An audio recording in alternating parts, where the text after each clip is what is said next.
Hello, everybody out there in YouTube land. I'm John, and I'm back on my channel, Musings of a Marine. Time to do another video for everybody out there, and I really want to thank everybody who watched my last one. I had over 1,100 views on it, which is fantastic. I really appreciate that. Obviously, saying the word Iloilo in a video sure helps people come to my channel. And hey, it's my favorite city in the world, so I'm glad to see that. Um, a lot of people will ask me, well, why do you call your channel Musings of a Marine when you seem to just pretty much talk about the Philippines? Well, to be quite honest, if it wasn't for me joining the Marine Corps, I would never have gone to the Philippines, and I wouldn't know anything about the country other than its capital is Manila, and that's about it. So, I'm going to call this video From Angeles to Iloilo, and it may have to be a two-part video because there's a lot for me to tell everybody. But how did it all get started? Well, it started in 1980 when I was a senior in high school, and I didn't know what I wanted to do with my life, and I know that I didn't like school, so college wasn't a very appealing option for me. So I thought, hey, maybe go into the Navy or something because, my grandpa had a boat and I loved being out on the water. So I went to the Navy recruiter in the city down the away from where I lived in Mount Clemens, Michigan. And I talked to this guy and he was pretty cool. And I thought, hey, well, maybe this is an option.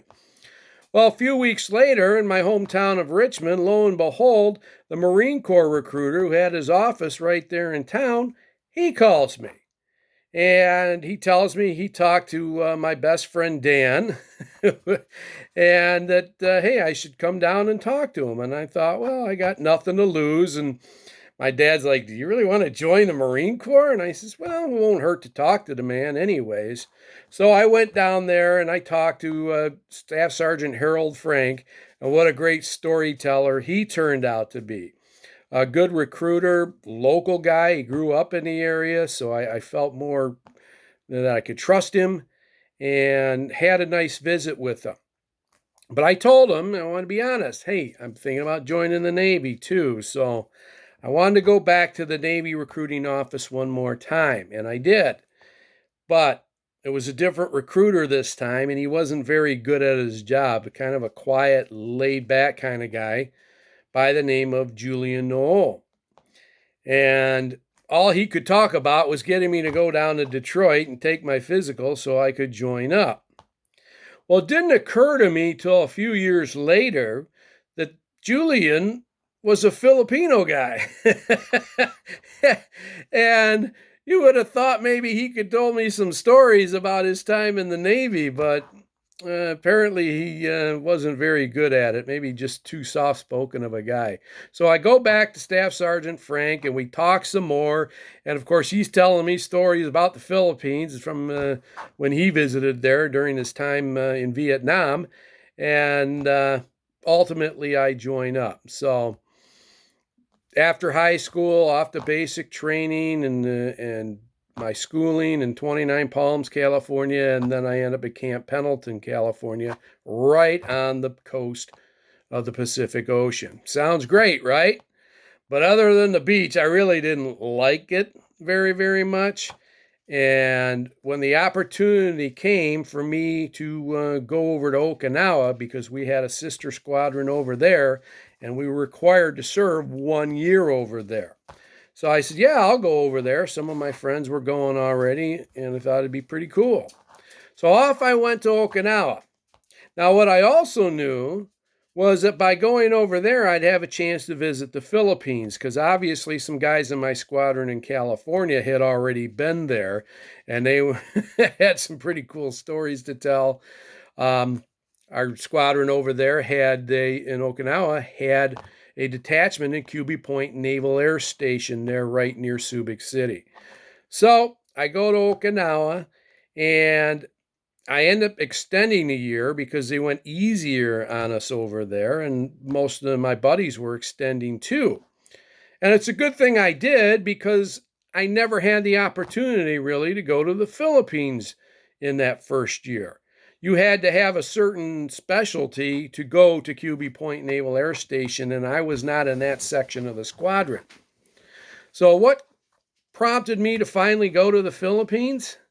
Well, to be honest with you, a broken heart. You see, there was this bar near our base called Cherry Point, and there was this very cute girl by the name of Mamie, a Japanese girl who I really liked. But unfortunately, no matter how I tried, I just couldn't seem to get her interested in being my girlfriend. And another guy who was there by the name of Bert, who would go to the bar, he was from Michigan too. He had a similar experience with the bartender, Kako. So we were pretty bummed out about that, and we thought, hey, here'd be a way to ease our hearts. Let's go down to the Philippines and hang out with some of those Filipino ladies, and that'll make us feel a lot better about ourselves. So that's exactly what we did. And you see, when you fly to Okinawa, the 747 that takes you there continues on to Clark Air Force Base in Angeles City. So for $10 one way, we could get on a 747 in Kadena Air Force Base in Okinawa, fly over to Clark, and it was actually a regular airplane with flight attendants and a meal and the whole thing on the way there. Only a 2-hour flight for $10. Pretty good deal. So we get over there and we check into a hotel, and right next to the hotel is a bar called the Mirrors. And little did I know that bar was going to become a very important place to me for the next week. So anyways, we stow our stuff in our rooms, and off to the town we go, drinking our San Miguel's, playing pool, talking with the local ladies in the bars. And as the night winded down, we ended up in the Mirrors bar because it was right next to our hotel.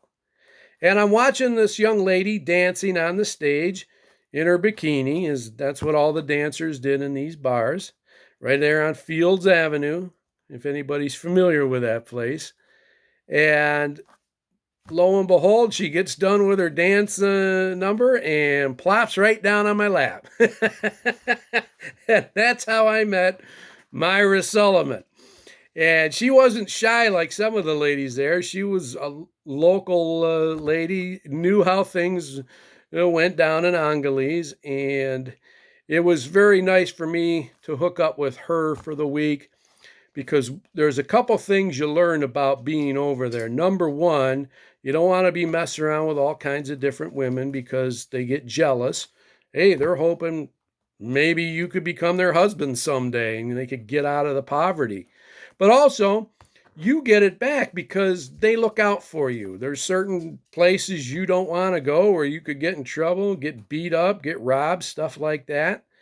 And they watched out for you. So it was a nice setup, that's for sure. And Myra liked to have fun. I remember one night we went to a nightclub called the Third Eye. They had what was called oil wrestling. The girls would get into their swimsuits and they would wrestle in this kiddie pool filled with cooking oil. And so that was interesting to watch. And Myra seemed to get into it as much as anybody. So that was one thing. But I want to say another thing that I learned from Myra was just how Filipino women really know how to look after their men. One morning, she says to me, "John, I want to take your clothes home and wash them for you." Okay. Now, I don't know this girl very well. How do I know she's not going to steal them, right? So she does. She takes them home and she brings them back the next day, cleaner and whiter than my underwear had ever been in the 4 years I was in the Marine Corps. So that worked out pretty good. And after a week, I had to say goodbye to her and back to Okinawa. Bert and I went. But of course, obviously, I wanted to get back there again because I had a good time there. Well, Myra never wrote to me after I got back to Okinawa, which is kind of strange. But one day she did catch me with another girl in my room, so maybe that had something to do with it. But anyhow, uh, I never heard from her again. Well, 9.5 months later, my buddies Jim and Ed and I were both soon to get out of the Marine Corps. We want to have one last bit of fun. Off to the Philippines we go, this time for 12 days. And we get there, and the hotel that I stayed at last time was full, so we check into another hotel. And where do I go immediately after? Of course, to the Mirrors Bar and see what's going on with Myra. Well, she doesn't work there anymore, according to the bartender. As a matter of fact, she's about to have a baby. What? Well, the lady behind the bar ensured it wasn't mine, so 9.5 months probably wasn't anyways. But anyway, that's what happened. So I inquired about another young lady that I remembered worked there who I thought was pretty. And she says, oh, yeah, she still works here. She'll be here around noon. So it was still the morning. So I said, all right. So I went next door to a bar called the Casablanca. And because I did, I never returned to the Mirrors Bar ever again. I met somebody there, and the 6 of the 12 days were spent in Angeles, and I spent them with this young lady. But Ed and Jim had been to Cuby Point before, the Naval Air Station, with that particular section of our squadron. So they wanted to go there, and I said, okay, great. I've never been to Olongapo before, so let's go there. And off we went and spent 3 days there and met a nice young lady named Nancy. And that was an experience in itself because one day Nancy invites me to go back over to her house where she lives. And not only where she lives, but her parents and about 7 siblings ranging in age from about 16 to 3. And while she's getting cleaned up over there, the kids are entertaining me by dancing to these songs that they're playing on their boombox. Now, that might have been the most expensive item in that whole house. They had a picnic table to eat. Their shower was not an actual shower at all. It was a water retention tank where you pulled on a chain and the water came down on you. And they had a barber chair in there. Her dad cut hair. And her mom, outside the house, had this little stand where she sold this potato-like thing called kabute, I believe it was called. And so she let me try that. It's pretty good. And that's how our visit with the family was. And her parents were nice and cordial with me and everything. And her oldest brother offered me some food, which I declined, only because I thought, I don't even know if they got enough to go around for all these kids, so I'm not going to take any of their food, right? So that was my time in Okinawa, or in Olongapo. The mayor was Richard Gordon, the now senator of the Philippines. He was the mayor there back then. And met up with some of the people from my squadron in Okinawa who were doing their 6-month tour there in Cuby Point. So it was kind of cool. We had a good time meeting up with the guys and really enjoyed the visit. Well, my buddy Jim, who was with us, also, he kept encouraging Ed and I to go visit the city of Baguio. And he just talked up this city. Boy, this is the greatest place. We got to go check this out, right? So, all right, Jim, we'll do it. And off we go to Baguio after 3 days in Olongapo. And we spend 3 days in Baguio. And boy, am I glad that Jim talked us into going there. What a beautiful city it is. Remember driving past the big Lions Club rock, where they actually turn the rock into a lion's head. I actually saw that in person. And up we went through this winding road all the way up into the city. And I remember going to some of the parks, Mines View Park, where you could look out at all the mountains there. And, of course, Burnham Park, which I've seen in some Filipino shows and movies where, you know, you could rent the boats there right in the park, and they had the little lake in the park. So pretty cool place, nice people. So the second day we're there, we're going to walk around in the town, and we meet up with these two ladies. They were sisters. One of them was older and not very attractive, and the younger one was very attractive. And come to find out, she kind of took a liking to me. But anyways, the older one, she was carrying around this umbrella, and it was a sunny day, and thinking, oh, what's up with this umbrella here? You know, why is this lady even carrying this? Well, if you ever been to Baguio, you'd understand. I don't know if it's that way today, but back then you could literally set your watch to it. That time of year, it rained at 3 o'clock every day. And that was the reason for it. So we did our time in Baguio, but we didn't spend much time. We were supposed to go out with those two sisters that night, but the ugly one took a liking to Ed, and he didn't want anything to do with her. So Jim hooked us up with dates from a friend that he had over there, and then we found out the real reason why Jim wanted to go to Baguio in the first place. A very pretty young lady by the name of Lydia. And I don't know if he ever ended up with her, but he sure did like her a lot. And so, of course, he was paired up with Lydia, and there was two other girls that Ed and I paired up with, and then another guy and girl also. We went to the Hyatt Terraces hotel there. I don't know if it still exists, but they had a nightclub, so we went there. And we had a pretty good time. And I remember my hotel there, things were more expensive in Baguio than along upon Angeles. My hotel room was very small. The toilet didn't have a seat on it.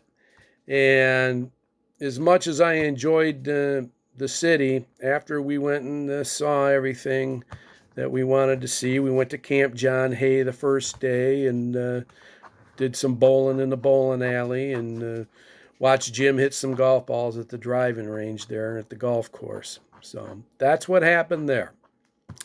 Well, I'm going to leave it at this right now, but that's how things were progressing from Angeles. Now we went to Olongapo. Now we went to Baguio. And then in my next episode, we're going to talk about how it all ended and how I met my wife and ended up in Iloilo. So thanks for tuning in, everybody. I sure do appreciate it.